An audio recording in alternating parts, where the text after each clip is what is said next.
Welcome to Draw at Home with Tupperberry Art. I'm Miss Kimberly and we are going to draw a donut today. So let's get started and let's make this look 3D. The first thing you're going to do is start with a nice big circle. This is the outside of the donut. Then on the inside, you're going to do the same. We're going to draw another circle, obviously the inside. And then watch what I do here. This is going to create a side to my donut, curve that line, and then I'm going to take that same kind of effect and do it on the bottom.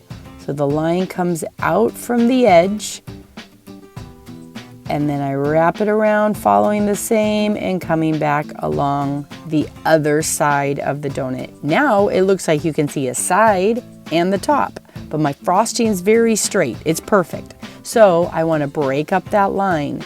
So just wave that line up and over, creating that dripping looking of the frosting. We're going to do that on the inside as well.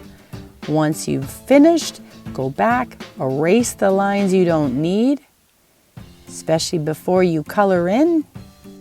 Now you can see you have a much more interesting donut showing two sides, and I'm ready to color. Remember, when you're coloring, your pictures are going to get brighter, more exciting, more interesting, the more colors you use. So if you use one color, find a dark shade and a light shade to go with it. If you're using colored pencils, try to eliminate any little white spaces in your coloring. And at the end, I added a bunch of sprinkles on my donut, which you can as well. You can even add a cute little face on your donut when you're done.